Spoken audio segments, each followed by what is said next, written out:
it's obvious. Like we just can't keep the deck very 1997 out here. Not exactly the aesthetic that we're going for. Structurally, it's sound. It's just not what we're doing for the aesthetic. So what do you got? Yeah, I'm gathering that these people really like red and orange colors. Yeah, a lot of earth tones in the 90s, yeah. So now we're out here, and you have this dated red deck. What I would do out here, there's a couple options. You could do an exotic hardwood, Ipe. I mean, that's beautiful. That's always going to be probably your pricier option. Ipe? Ipe, it's a Brazilian hardwood. Okay.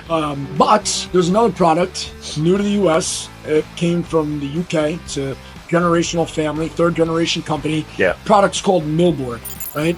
And Millboard takes their planks, like you see here, and they rest the planks while they're still pliable inside of English oak molds. So as they pop these planks out, once it's hardened, it takes the shape of the mold of the English oak. Beautiful product, very similar to this. It's a 20-year warranty on it.